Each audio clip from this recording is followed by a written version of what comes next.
Salut tout le monde et bienvenue à La Chapelle en ligne. Je m'appelle Loïc et je fais partie de l'équipe pastorale de La Chapelle. Si c'est une de tes premières fois, je tiens vraiment à te souhaiter la bienvenue. Je suis vraiment content que tu sois là. Aujourd'hui, c'est pasteur Jasmin Pierre Bienvenu qui apporte le message. On l'écoute et on se retrouve juste après. Hey, salut La Chapelle! Ça va? Yes, tellement content d'être avec vous encore ce dimanche. C'est toujours une bénédiction puis une joie pour moi de pouvoir être là les dimanches et même de discuter avec vous lorsque vous venez me voir, vous me parlez de mon message ou juste apprendre à se connaître. Pour vrai, ça réjouit mon cœur. On est là pour ça, moi puis ma femme. Ça nous fait vraiment plaisir. Puis même, je suis même estomaqué le nombre de personnes également qui regardent La Chapelle en ligne et que La Chapelle, c'est leur église, même à distance. On a même un groupe, comme vous savez, à Strasbourg qui se réunit ensemble pour écouter les messages de La Chapelle. Est-ce qu'on peut les accueillir et faire du bruit pour eux? Yes! Alors, bienvenue à tous ceux qui nous écoutent en ligne. Et ce matin, je suis vraiment content parce qu'on a terminé la série Miracle, qui était une série incroyable que je vous invite à aller écouter en ligne si vous ne l'avez pas fait. Et on est comme dans un hors-série où est-ce que je pouvais apporter un message spécifique que j'avais sur mon cœur qui bouillait. Et durant les derniers mois, il y a vraiment un passage biblique qui pour moi a brillé et qui m'a tellement rempli de joie, d'adoration, d'admiration envers Dieu. Et j'avais à cœur ce matin de pouvoir vous le partager pour partager ma joie et mon amour pour Jésus avec vous. Yes? OK. Alors, ce qu'on va faire, c'est qu'on va lire un passage biblique ensemble. Je vais expliquer comment ça s'applique pour nous aujourd'hui. Ensuite de ça, on va répondre à Dieu en louange avec les musiciens qui vont venir me rejoindre. Donc, on va vivre ce moment ensemble et je priais que ça puisse être un bon moment pour chacun d'entre nous. Et pour la lecture de la Bible, j'aimerais vous inviter à vous lever ensemble en signe de révérence à la parole de Dieu. Et on va lire ensemble un passage qui se trouve dans Genèse 48. On va lire ça ensemble et ensuite de ça, on va regarder qu'est-ce que ça veut dire pour nous aujourd'hui. Genèse 48, versets 1 et 2. Après ces événements, on avertit Joseph que son père était malade. Il partit avec ses deux fils, Manassé et Éphraïm. Lorsqu'on annonça à Jacob que son fils Joseph venait lui rendre visite, Israël fit un effort et s'assit sur son lit. On saute au verset 8 qui dit ceci. À ce moment-là, Israël aperçut les fils de Joseph et demanda « Qui est-ce » ? « Ce sont les fils que Dieu m'a donnés ici en Égypte, répondit Joseph. Son père reprit « Amène-les près de moi pour que je les bénisse. » Israël était si vieux que sa vue avait beaucoup baissé et ne voyait plus grand-chose. Joseph fit approcher ses fils. Israël les serra contre lui et les embrassa, puis il dit à Joseph, « Je n'espérais plus revoir ton visage, et voilà que Dieu me permet de voir même tes enfants. » Alors Joseph retira ses fils qui étaient sur les genoux de son père, il s'inclina jusqu'à terre. Ensuite, il prit ses deux fils par la main. Éphraïm, qu'il tenait à sa droite, se trouva à gauche d'Israël, et Manassé, qu'il tenait à sa gauche, se trouva à droite d'Israël. Il les fit de nouveau s'approcher de leur grand-père. Mais Israël croisa ses mains. Il posa sa main droite sur la tête d'Éphraïm, bien qu'il fût le plus jeune, et sa main gauche sur la tête de Manassé, qui était l'aîné. Joseph vit que son père posait la main droite sur sa tête d'Éphraïm, et ça lui déplut. Il lui saisit la main pour la déplacer de la tête d'Éphraïm sur celle de Manassé en disant « Non, mon père, tu te trompes! » C'est celui-ci l'aîné.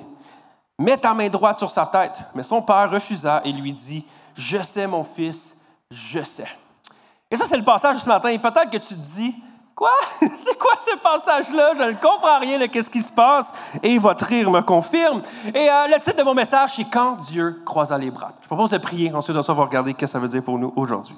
Père éternel, merci pour ta parole qui est remplie de richesse. Merci, Père éternel, pour ce passage-là extraordinaire. Dieu, je te prie qu'on puisse saisir la beauté, la profondeur de ce qu'on vient de lire, que ça puisse vraiment nous saisir et nous faire voir à quel point tu es un Dieu extraordinaire et que ton amour, ta bénédiction, ta grâce envers nous est incroyable. Donc, Père éternel, on te remet ce temps-là entre tes mains, qu'on puisse ressortir d'ici complètement transformé et complètement amoureux de toi. Et tout le monde dit avec moi, Amen, Amen, vous pouvez vous asseoir. Yes. Je pensais à ça cette semaine et je me disais, ici, ce matin, il y a deux types de personnes. Premièrement, il y a ceux pour qui votre fête, ça devrait être une journée planétaire. La Terre devrait s'arrêter et tout d'un coup, tout le monde devrait fêter votre fête. Et votre fête, c'est une journée vraiment importante qu'il faut fêter notre fête. Et l'autre type de personne qui, pour vous, votre fête, c'est une journée bien normale. Et pour vrai, même si on la fête pas ou on l'oublie, ça n'est pas grave, c'est juste une journée pareille comme les autres. OK, j'aimerais savoir qui ici font partie de ceux qui trouvent que leur fête, c'est une journée importante. Oui, votre main. OK, parfait. Merci d'être honnête. Qui, pour ceux, sont comme moi puis qui disent, pas moi, c'est une journée bien comme les autres, on pourrait l'oublier, ça ne me dérange pas. OK, quand même. Merci de votre honnêteté.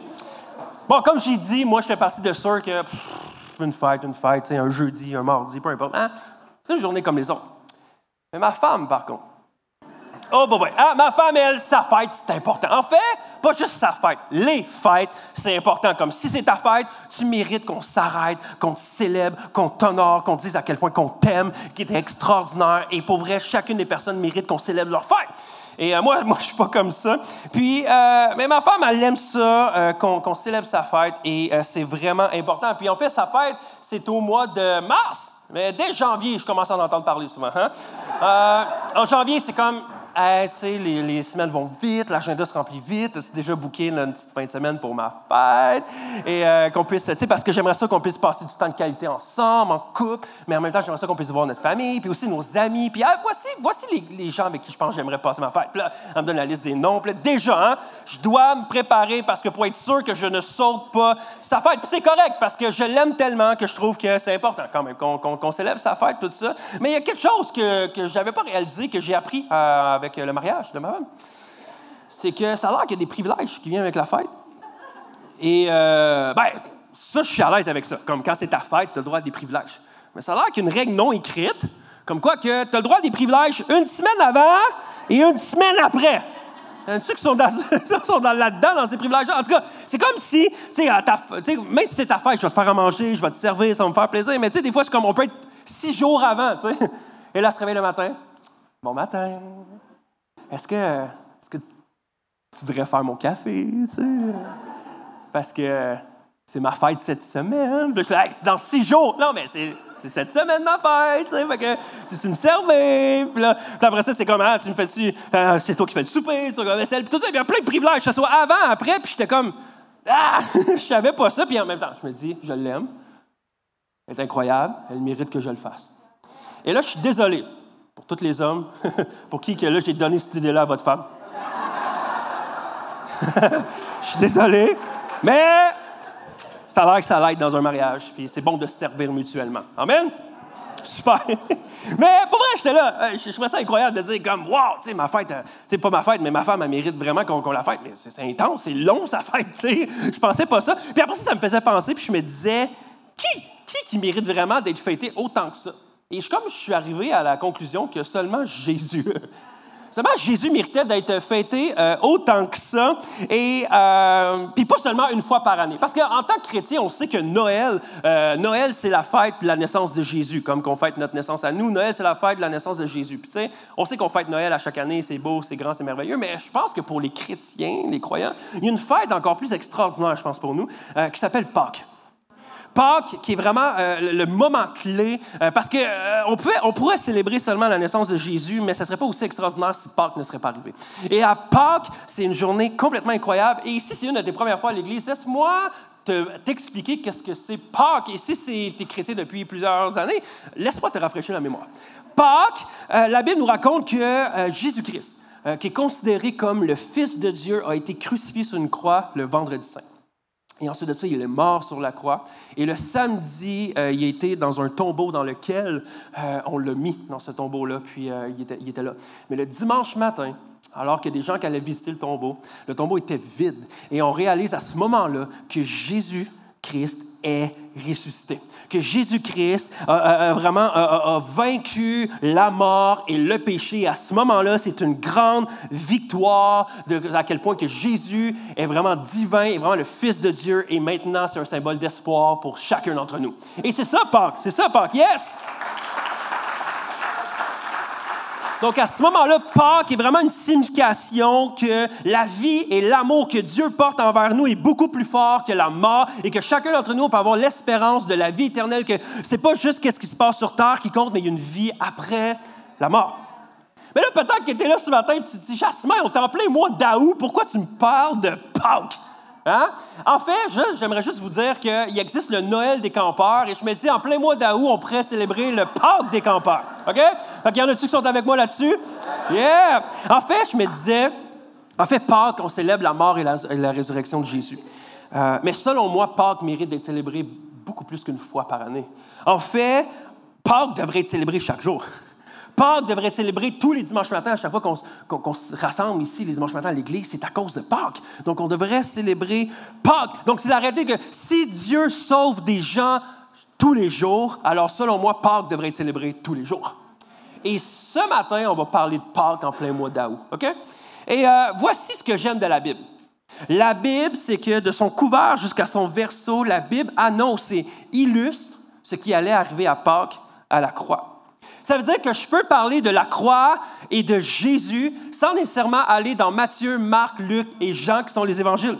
Jésus et la croix se retrouvent dans chaque livre de la Bible.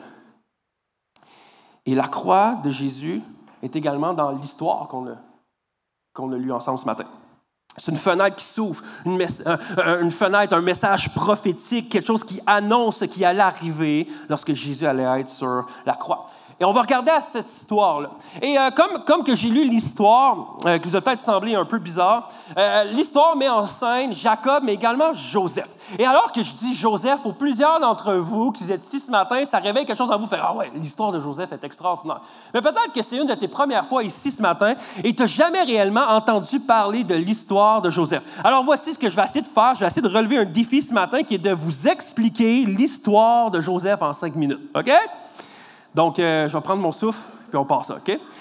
Alors, l'histoire de Joseph commence où est-ce que Jacob a 12 enfants, 12 gars, enfin, il a plusieurs enfants, mais il a 12 gars. Et Joseph fait partie de ces garçons-là, et Joseph est le préféré de son père. En fait, Jacob met tellement d'amour et d'affection en Joseph que même il l'habille différemment. Il lui met même des robes différentes, parce que dans ce temps-là, c'était comme des robes, des toges. Et il lui met une robe différente remplie de couleurs que tous ses frères n'ont pas. Et à ce moment-là, la couleur et la teinture coûtent tellement cher, mais Jacob aime tellement Joseph. C'est tellement son préféré qui dit « J'y vais all-in sur lui, je l'aime tellement. » Et à ce moment-là, ça crée quand même la colère parmi la famille, parce que tout le monde sait que Joseph est le préféré de son père.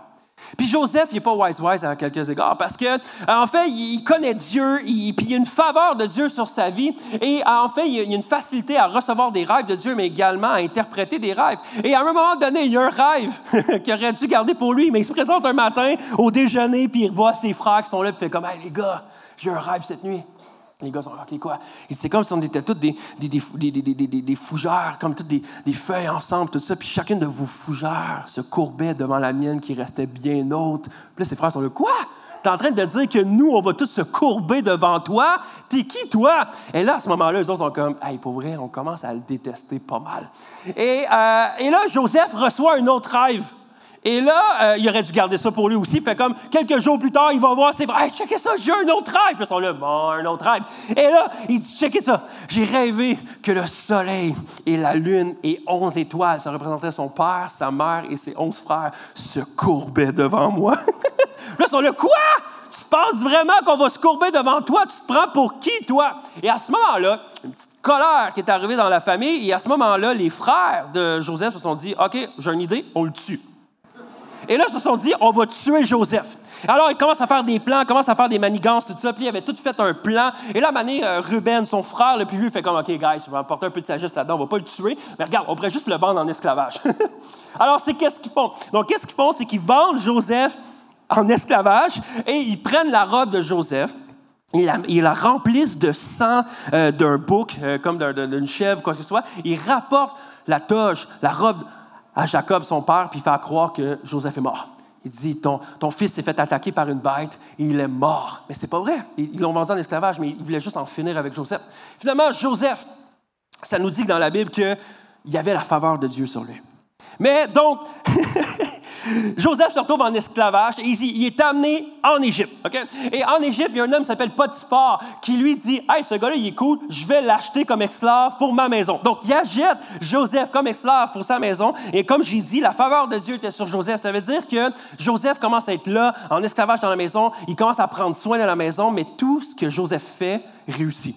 Il y a vraiment tout ce que Joseph fait, ça l'amène le succès. Donc, plus en plus, Potiphar lui donne des responsabilités jusqu'à lui dire, OK, maintenant, tu as le droit, en fait, je veux que tu t'occupes de toute ma maison, toute mon entreprise, de tous mes employés, je veux que tu t'occupes de tout ça. La seule chose que tu n'as pas le droit de t'occuper, c'est de ma femme. Bon. Ce qui est logique. Donc, Joseph, pas de problème. Et finalement, il s'occupe de la maison, de l'entreprise, tout ça. Et il prospère.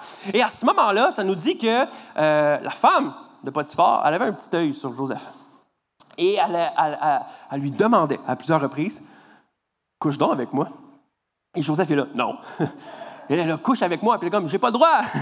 je veux pas. Non seulement que je veux pas, mais en plus, ton mari me dit que non, je peux pas m'occuper de toi. » Puis elle est comme, « Non, couche avec moi. » Puis là, elle harcèle pendant des jours et des semaines, jusqu'à un moment donné, elle se tanne, puis elle décide de vouloir coucher avec Joseph par force.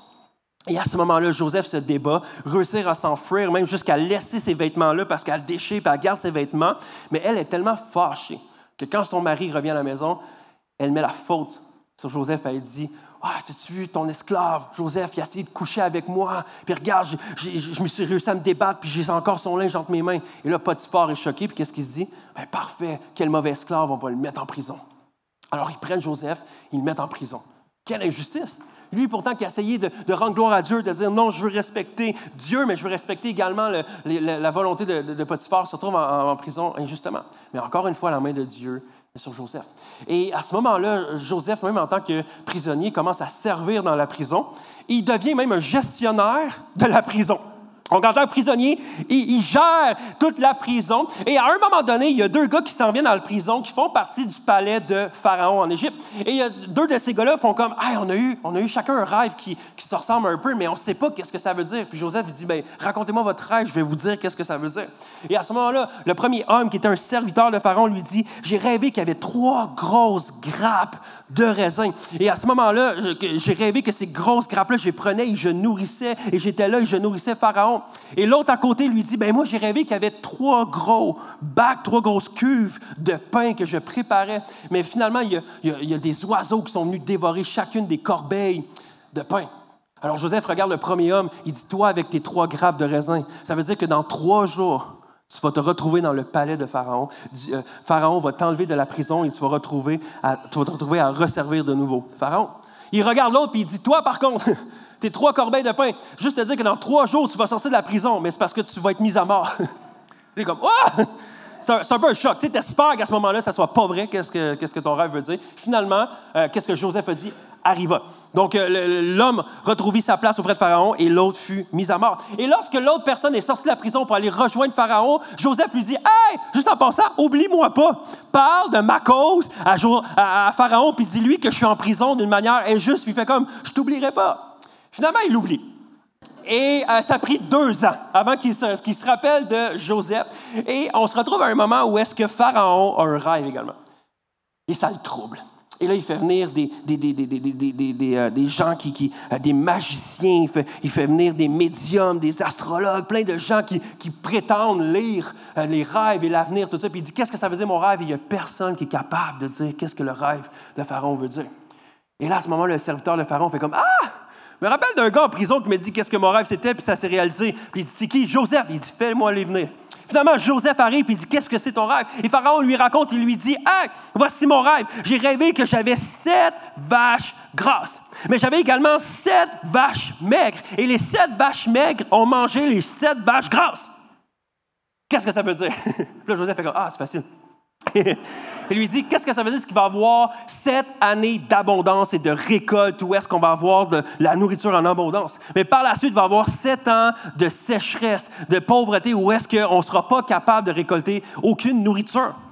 Alors Pharaon est là, OK, mais là, qu'est-ce que ça veut dire? Qu'est-ce qu'il faut que je fasse? Alors Joseph fait comme, OK, mais voici qu'est-ce que tu devrais faire. Tu devrais, pendant les 7 années, t'occuper vraiment de ramasser le plus de récoltes possible, de les mettre dans une grange, de les ranger pour être certain que lorsque la famine va arriver, vous allez avoir assez de nourriture pour passer au travers les 7 années. Puis Pharaon a regardé Joseph, il a dit, toi, tu as l'air d'un gars vraiment de savoir qu'est-ce que tu dis. Alors je veux que tu t'occupes de ça. Donc Pharaon sort Joseph de prison, le garde auprès de lui, puis il dit, maintenant, tu vas t'occuper de toute cette gestion-là. Et ça nous dit que la faveur de Dieu était tellement sur Joseph que Joseph est devenu le 2e plus grand homme en Égypte. Tu avais Pharaon, et tout de suite en dessous, tu avais Joseph. C'est incroyable, hein? Et ensuite de ça, attends un peu, ça finit pas là.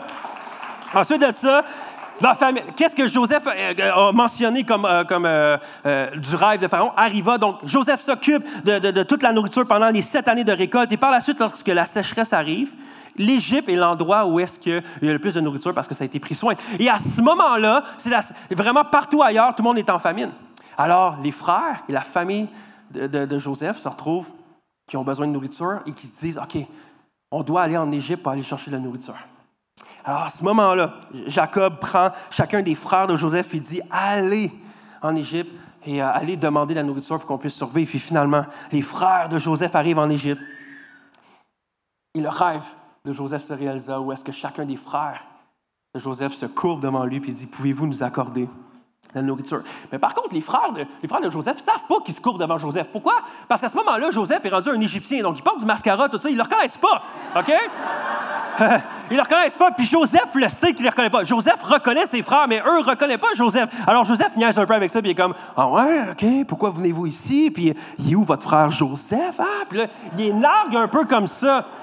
Jusqu'à temps qu'à un moment donné, Joseph en peut plus, puis il est comme, OK, j'ai tellement le goût de les retrouver, puis me réconcilier avec ma famille, puis j'aimerais voir mon père, Jacob, et tout ça. Alors finalement, il enlève son mascara, il se démaquille, tout ça, puis il dit, c'est moi, Joseph! Puis là, tout le monde, ses frères sont là, quoi?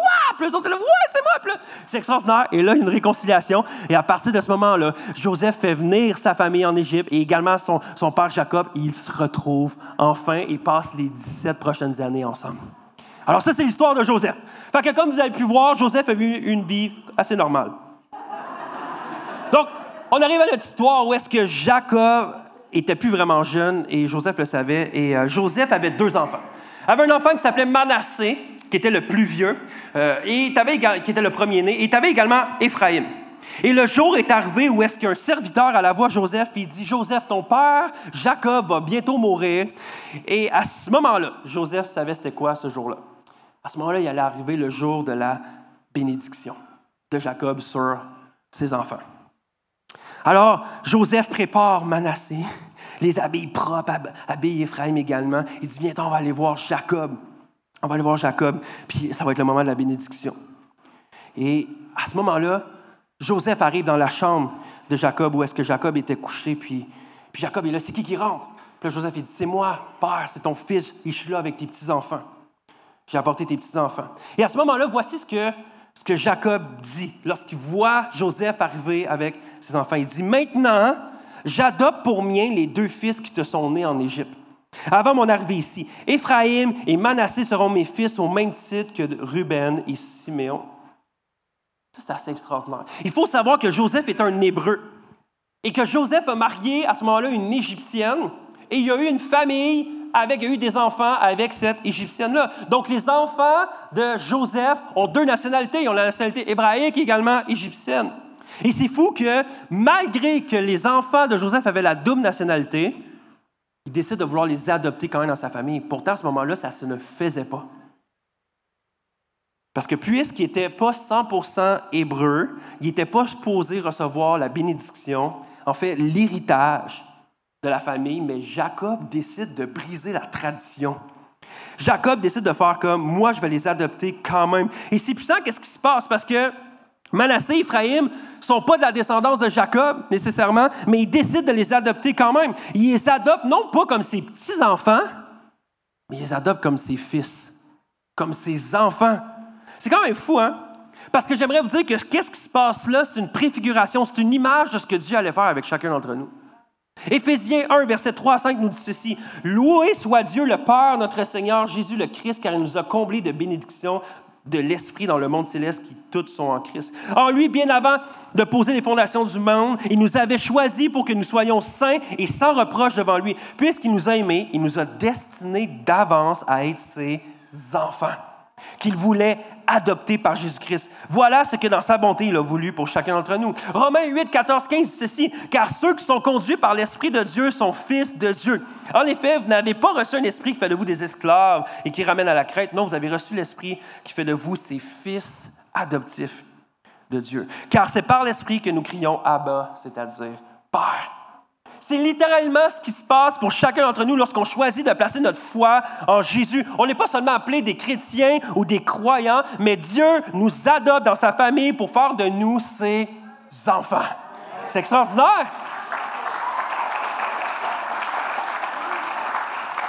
Donc, on devient fils et filles de Dieu à cause de la faveur de Dieu sur nous. Dieu met sa faveur sur nous comme Jacob a mis sa faveur sur Manassé et Éphraïm. Jacob, il a dit, t'es peut-être né de la mauvaise mère, t'es peut-être né au mauvais endroit, t'es peut-être né dans une mauvaise tradition, mais je vais quand même t'adopter. Ça s'appelle la faveur et la grâce.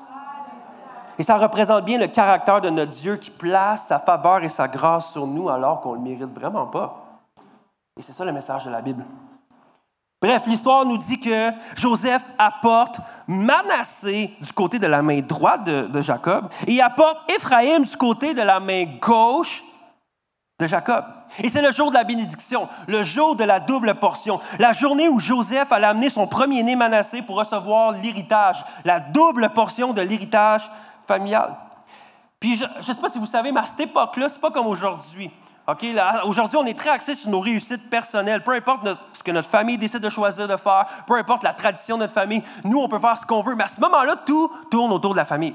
Tout tourne autour du clan familial, comme une tribu. Donc, tu ne regardes pas à ton désir personnel, tu regardes au désir de la famille, à la tradition familiale, à l'héritage familial. Donc, la famille, c'est la priorité avant toute chose. Donc, c'est pour ça que l'héritage, le fait de léguer un héritage à ses enfants, c'est ultra important. Et l'héritage était donné principalement au premier-né de la famille, donc au premier garçon, parce que c'était son rôle de prendre soin de la famille et de faire perdurer la tradition familiale. Fait que lorsque le patriarche de la famille voulait bénir le premier-né, il le faisait avec la main droite. L'idée de la main droite est partout dans la Bible. Même l'idée de la main droite de Dieu se retrouve à plus de 166 fois dans la Bible. Et à chaque fois que la main droite de Dieu est signifiée ou la main droite de quelqu'un, c'est un signe de faveur, de bénédiction et de protection. Puis ce matin, je ne veux pas semer la division entre les gauchers et les droitiers. Là. OK, c'est pas ça mon but. OK, si tu es gaucher ce matin, Dieu t'aime. OK? Mais dans la Bible, la main droite, c'est un symbole. OK? Et j'aimerais qu'on regarde à quelques versets qui en parlent. Ésaïe 41, 13, ceci. Car c'est moi l'Éternel qui suis ton Dieu. Je saisis ta main droite. Je te dis, sois sans crainte, je suis là pour t'aider. Psaume 73, 23. Mais je suis toujours avec toi, tu m'as saisi la main droite. Luc 22, 69. Mais à partir de maintenant, le Fils de l'homme siégera à la droite de Dieu, le Tout-Puissant. Matthieu 25, 33. Il placera les brebis à sa droite et les boucs à sa gauche. Et à ce moment-ci, ça fait partie d'une parabole que Jésus donne et qui dit, ceux qui font le bien seront placés au niveau de la main droite de Dieu, et ceux qui font le mal seront placés au niveau de la main gauche de Dieu. La main droite a une signification de bénédiction. Alors Joseph apporte Manassé, le premier-né de la famille, sous la main droite, et Éphraïm sous la main gauche. Puis à ce moment-là, Jacob prend toutes ses forces, il se lève dans son lit, il lève les mains. À ce moment-là, je peux m'imaginer Joseph qui est comme, c'est là que ça se passe, c'est la bénédiction qui arrive. Et sans que Joseph puisse l'imaginer, alors que Jacob a les mains dans les airs, Jacob se met à croiser les bras et met la main gauche sur Manassé, et il met la main droite sur Éphraïm. Puis Joseph, à ce moment-là, est complètement scandalisé. Il est horrifié, puis il dit « Oh, je pense que mon père est plus avec que je pensais. » Et là, il pogne la main de son père. Il fait comme « Père, tu te trompes, mets la main droite sur Manassé, tu es en train de te tromper. » Et Jacob l'arrête, puis il dit « Non, non, non, je sais qu'est-ce que je suis en train de faire. Je sais qu'est-ce que je suis en train de faire. » Il a décidé de bénir Éphraïm. Mais ça ne fait pas de sens. Mais j'aimerais juste vous dire, le Dieu de la Bible est le spécialiste pour faire des choses qui ne font pas de sens. Dieu aime prendre des gens comme chacun d'entre nous ici ce matin, qui ne méritent pas sa grâce, qui ne méritent pas sa faveur, qui ne méritent pas sa bénédiction, puis il aime pouvoir nous la donner gracieusement. Éphraïm, dans l'histoire, ce n'était pas à propos de lui. Éphraïm ne méritait pas la double portion de l'héritage. Puis parfois, c'est ça, il ne méritait pas la double portion parce que ce n'était pas la bonne personne.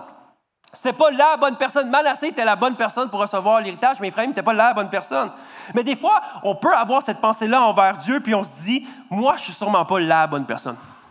Moi, je suis sûrement pas la bonne personne que Dieu recherche. Moi, je suis sûrement pas la bonne personne qui mérite la faveur de Dieu sur ma vie. Moi, je suis sûrement pas la bonne personne qui est assez qualifiée pour que Dieu m'aime. Moi, je suis pas assez la bonne personne. Je mérite rien. J'aimerais juste nous rappeler que Dieu est celui qui croise les bras, qui donne sa faveur à qui veut. Dieu adopte qui il veut. Dieu, il bénit celui qui veut. Dieu veut te faire goûter à sa grâce et à son amour, même si tu ne le mérites pas. Et pour certains d'entre vous ici, ça serait tellement... Yes! Puis je pense que ce matin, ça serait vraiment pertinent pour plusieurs d'entre vous de faire une rétroaction des derniers mois, des dernières années, pour réaliser à quel point que peut-être que tu ne méritais pas la faveur de Dieu, peut-être que tu ne méritais pas la grâce de Dieu, peut-être que tu étais tellement loin de Dieu, puis Dieu te rapprochait de lui et te goûtait à des bénédictions à sa faveur, puis sans que je ne comprends pas ce qui est arrivé. Peut-être que tu pourrais regarder à ton mariage puis te dire, je regarde par quoi qu'on a passé dans notre mariage, puis où est-ce qu'on est aujourd'hui, où est-ce que c'est un lieu de faveur, de bénédiction, et me dire, on ne serait pas rendu là si Dieu n'avait pas croisé ses bras.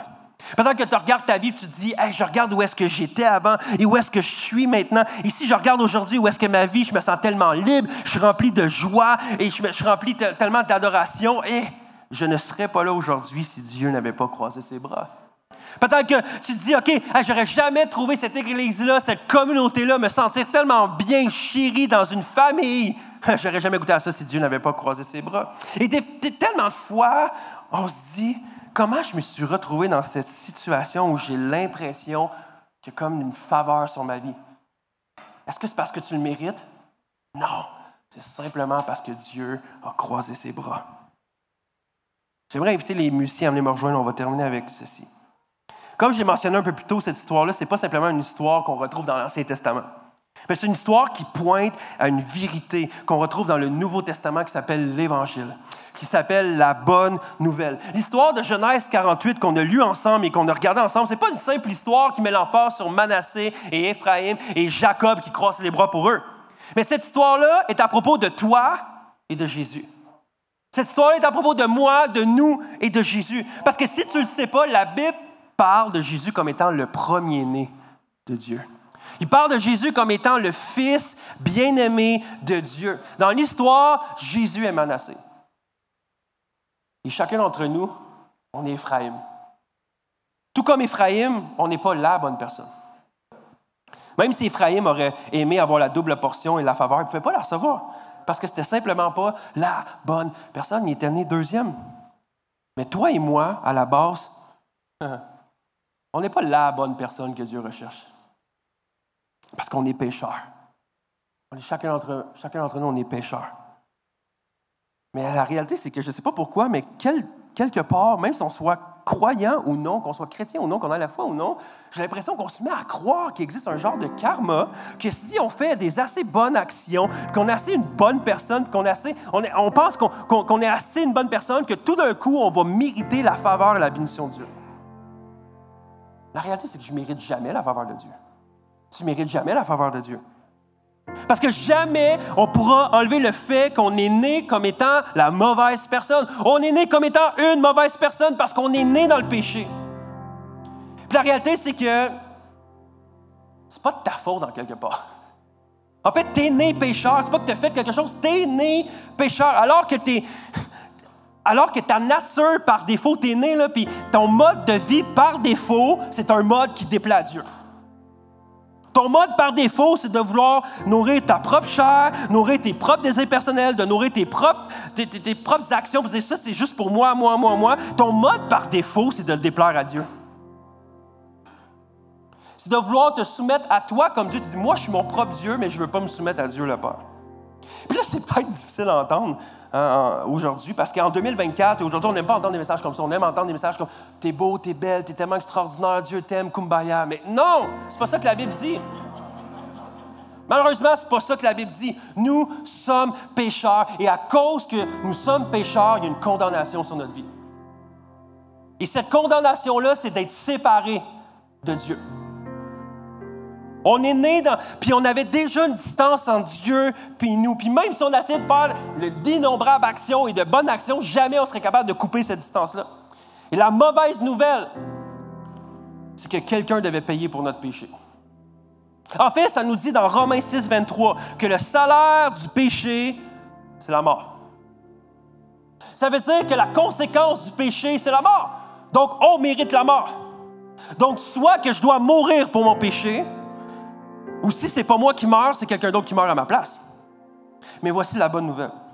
La bonne nouvelle, c'est que le premier-né de Dieu, Jésus, celui qui n'a jamais péché, celui qui a marché parfaitement sur terre, a pris la décision de dire, moi, là, je vais aller mourir pour leur péché. Je vais aller à la croix, payer le prix du péché de chacun d'entre eux que j'aime. Et voici ce que ça dit dans 2 Corinthiens 5, 21. Selon moi, c'est un des passages les plus extraordinaires de la Bible. Ça dit ceci. Celui qui était innocent de tout péché, Dieu l'a condamné comme un pécheur à notre place pour que, dans l'union avec le Christ, nous soyons justes aux yeux de Dieu. C'est tellement fort. Jésus a été prêt à faire ça pour toi. Jésus a été prêt à faire ça pour nous, afin qu'on devienne justes aux yeux de Dieu. Puis comment ça s'est passé? C'est qu'à la croix, Dieu a croisé les bras. À la croix, Dieu a imité Jacob, il a croisé les bras. Dieu a choisi de mettre sa main droite sur chacun d'entre nous et il a décidé de mettre sa main gauche sur Jésus. Nous qui ne méritaient pas l'amour, la bénédiction, la faveur de Dieu, Dieu a placé quand même sa main droite sur nous. Puis la main gauche a été placée sur Jésus. Je répète le passage. Jésus, celui qui était innocent de tout péché, Dieu l'a condamné comme un pécheur à notre place pour que dans l'union avec le Christ, nous soyons justes aux yeux de Dieu. Jésus qui était innocent, Dieu l'a condamné comme un pécheur. Puis toi et moi, qu'on est pécheurs, Dieu nous a déclarés justes. Jésus a pris la condamnation de notre péché sur lui, puis il est mort. Mais la bonne nouvelle, c'est qu'il est ressuscité, afin que la mort soit complètement vaincue. Ça veut dire que Jésus est mort, il a pris toute notre condamnation pour qu'à partir de maintenant, alors qu'on place notre foi en lui, qu'il n'y ait plus aucune condamnation sur nous. Ça veut dire que si tu places ta foi en Jésus, tu es déclaré juste. Si tu choisis de suivre Jésus, la main droite de Dieu est sur toi. La vie éternelle qui était destinée, qui nous est destinée, est accessible maintenant. Non seulement notre vie ne s'arrête pas ici, mais elle va avec Dieu après notre mort également. Donc j'aimerais juste nous rappeler que ça n'a rien à voir avec notre performance. Ça n'a rien à voir avec notre mérite. Ça n'a rien à voir avec notre niveau de foi. Parce que Dieu a croisé les bras. Mais c'est fou à quel point que on pense tellement qu'on pense à propos de nos performances, nos mérites. Peut-être qu'on est là ce dimanche, puis on vient ici à l'église, puis on vient un peu avec la tête basse parce qu'on sait que cette semaine, on a l'impression de ne pas avoir été à la hauteur. T'es comme, j'ai encore péché. J'ai encore péché, j'ai encore pas dit la bonne chose, j'aurais dû me taire, j'ai encore fait la mauvaise action, je suis encore tourné dans mes dépendances, je suis encore tourné dans tel ou tel truc. Et on revient à l'église et on est comme, est-ce que je mérite encore l'amour de Dieu? Est-ce que je mérite encore sa faveur? Est-ce que si je prie, Dieu va réellement m'entendre? J'aimerais juste dire, Dieu a croisé les bras. Tu es déclaré juste. C'est ça qu'on célèbre en fait à Pâques. Puis c'est ça qu'on devrait célébrer à chaque jour.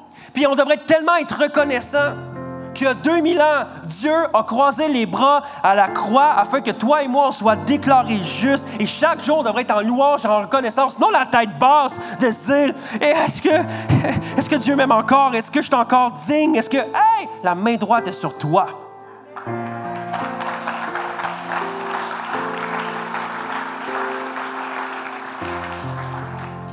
Donc, ça n'a rien à voir avec ton mérite. Ça n'a rien à voir avec tes performances. Juste savoir ce que Christ a fait et sa performance. Est-ce qu'on peut se lever ensemble? On va terminer en prière.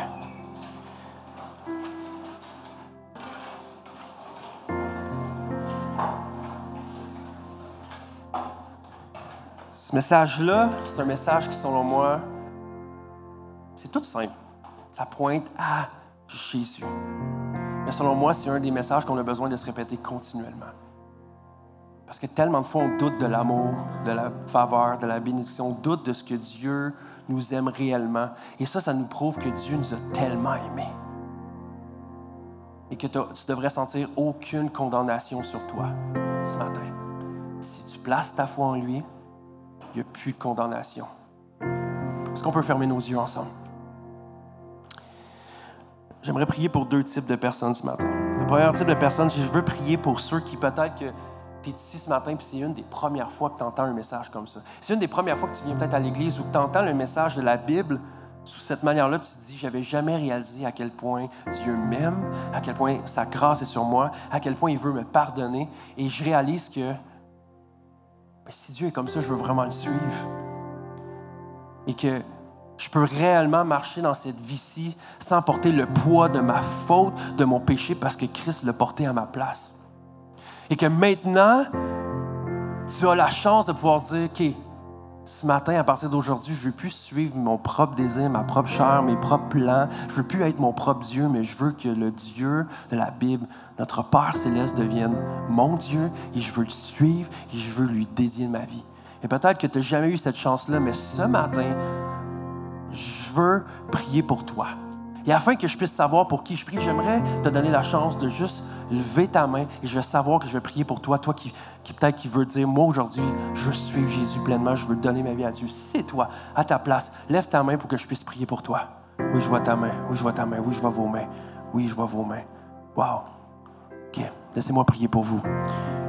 Père éternel, je veux te prier pour chacune des personnes qui, aujourd'hui, ce matin, disent, Père éternel, je veux te suivre. Dieu, je reconnais que oui, je suis pécheur. Je reconnais que j'ai fait tellement faute, que je mérite aucune faveur, aucune grâce. Je mérite pas ton amour. Mais Dieu, tu m'as aimé le premier et que tu as croisé les bras à la croix pour qu'aujourd'hui, alors que je place ma foi en toi, je suis déclaré juste.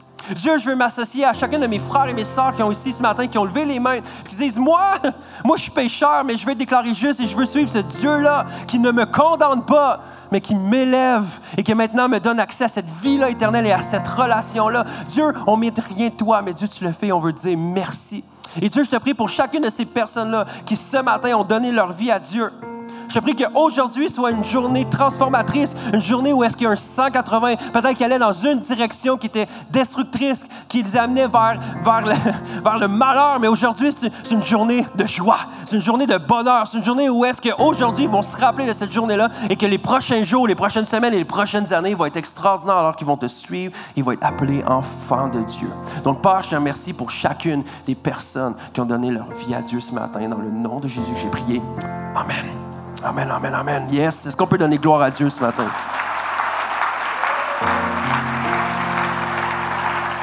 Et j'aimerais terminer en prière pour chacun d'entre nous dans la salle. Si on peut juste encore une fois courber notre tête, fermer nos yeux, prions ensemble.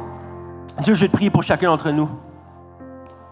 Dieu, tu vois comme notre tendance à encore se poser la question si on mérite ton amour, si on mérite ta grâce. Et des fois, on peut être rassuré qu'on a déjà donné notre vie à toi. On a déjà dit qu'on veut te suivre. On a déjà déclaré qu'on est des croyants, croyantes. Mais encore, on arrive continuellement à douter. Est-ce que Dieu, tu m'aimes vraiment? Est-ce que Dieu, ta faveur est sur moi? Est-ce que tu entends encore mes prières?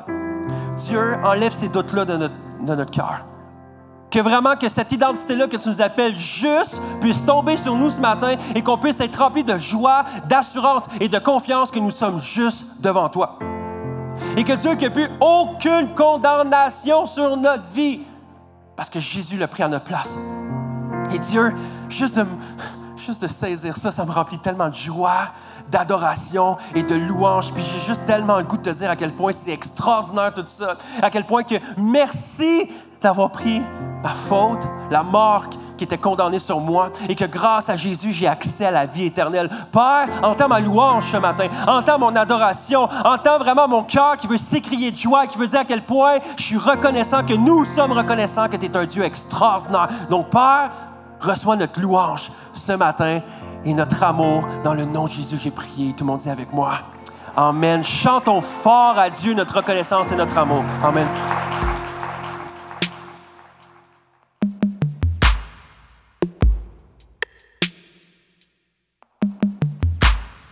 Seigneur, je te prie, ouvre les yeux et fais toutes choses nouvelles. Lorsque je veille et que je prie, mon être entier espère en toi.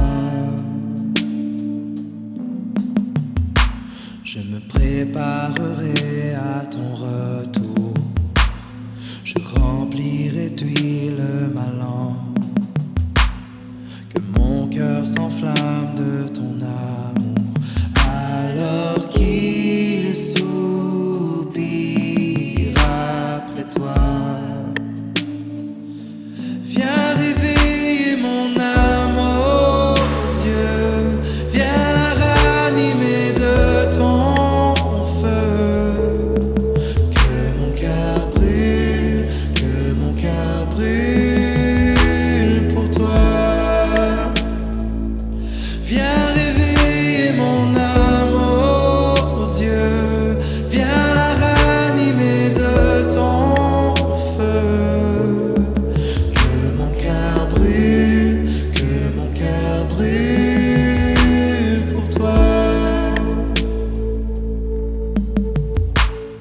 Tu viendras pour nous comme la pluie.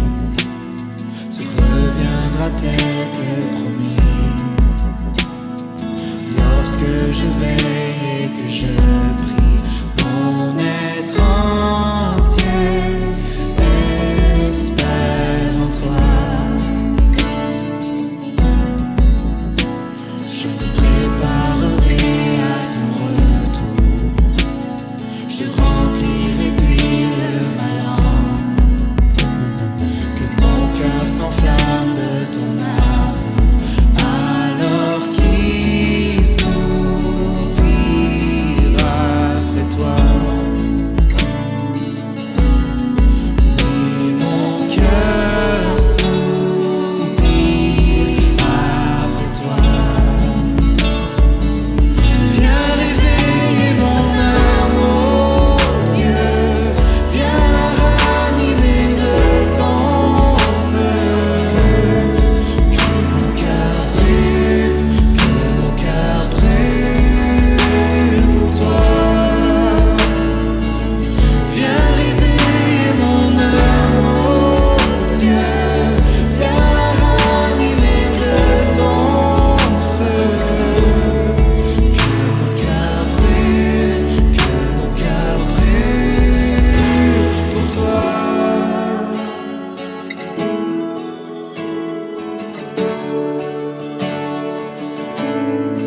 Oh, que mon cœur brûle pour toi, Seigneur. Je reviens à toi, toi mon premier amour. Je reviens à toi, toi mon premier amour.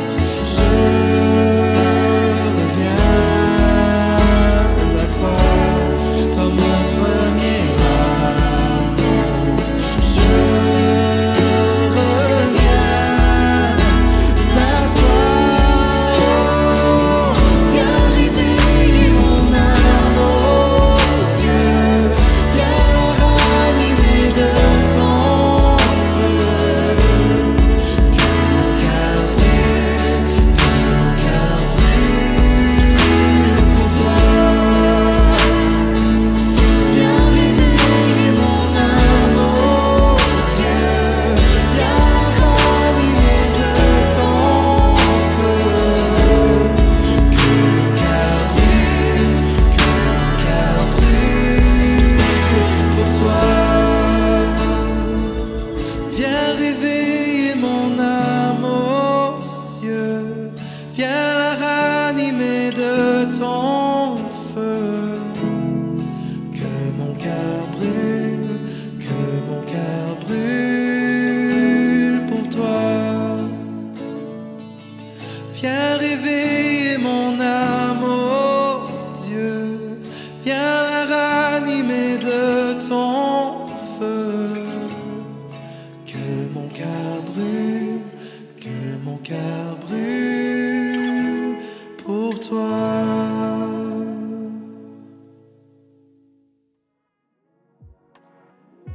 Merci Jasmin Pierre pour ce message. À la croix, Dieu a croisé les bras. La punition que tu méritais, elle est allée sur Jésus. Et la bénédiction que tu méritais pas, tu peux la recevoir. Alors accepte ce message d'espoir, ce message de Pâques. Et cette semaine, si tu as l'impression de ne pas être à la hauteur, si la honte vient frapper à la porte, tu peux juste lui répondre « Je t'ai pas digne dès le départ ». Mais à la croix, Dieu a croisé les bras. T'aimerais te joindre à un groupe de personnes pour connecter et prier ensemble dans la semaine? Nos after en ligne sont faits pour ça. Alors joins-toi à nous, ça se passe tous les lundis à midi. On reprend demain après la pause estivale. Tu trouveras le lien sur notre site web. Merci pour ta générosité toutes les semaines. Chaque don nous aide à vivre l'Église en personne et en ligne tous les dimanches et contribue aussi à aimer en action notre ville par le biais de J'aime ma ville. Tu peux donner via notre appli ou sur notre site web. Et merci d'avoir été avec nous pour cette réunion. On espère te revoir la semaine prochaine. Puis d'ici là, on se retrouve demain ou after à midi. Passe une bonne semaine.